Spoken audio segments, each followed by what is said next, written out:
আসসালামু আলাইকুম বন্ধুরা, সবাই কেমন আছেন? আশা করি ভালোই আছেন। এই তো চলে আসলাম দুপুরে রান্না করার জন্য।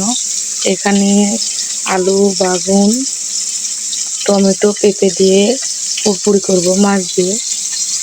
সেজন্য মাছটা ভেজে নিচ্ছি।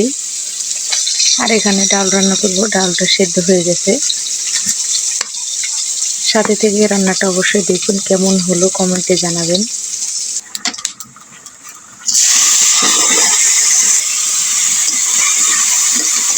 পুরপুরিটা আমি চড়িয়ে দিলাম। এখন নাড়াচাড়া করে ভালোভাবে কষিয়ে নেব। এখানে মসুরের ডালটাও সেদ্ধ হয়ে গেছে। এতে ডালটা এখন ঘুটে নেব। সুন্দরভাবে সেদ্ধ হয়ে গেছে। আর এখানে তরকারিটা কষিয়ে নিচ্ছি। কষানো হয়ে গেলে ঝোল দিব।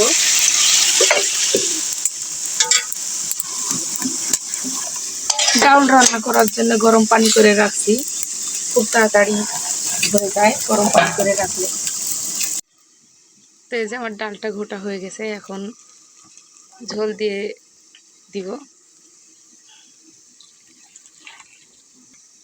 ডালটা বেশি পাতলা হলে ভালো লাগে না, একটু ঘন ডালই ভালো লাগে খেতে।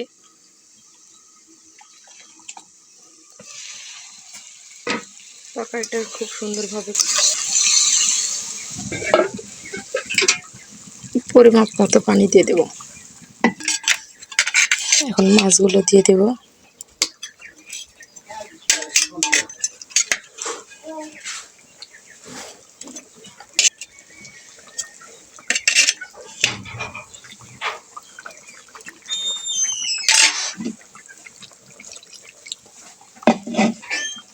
একটু ঢাকনা দিয়ে ঢেকে দেব।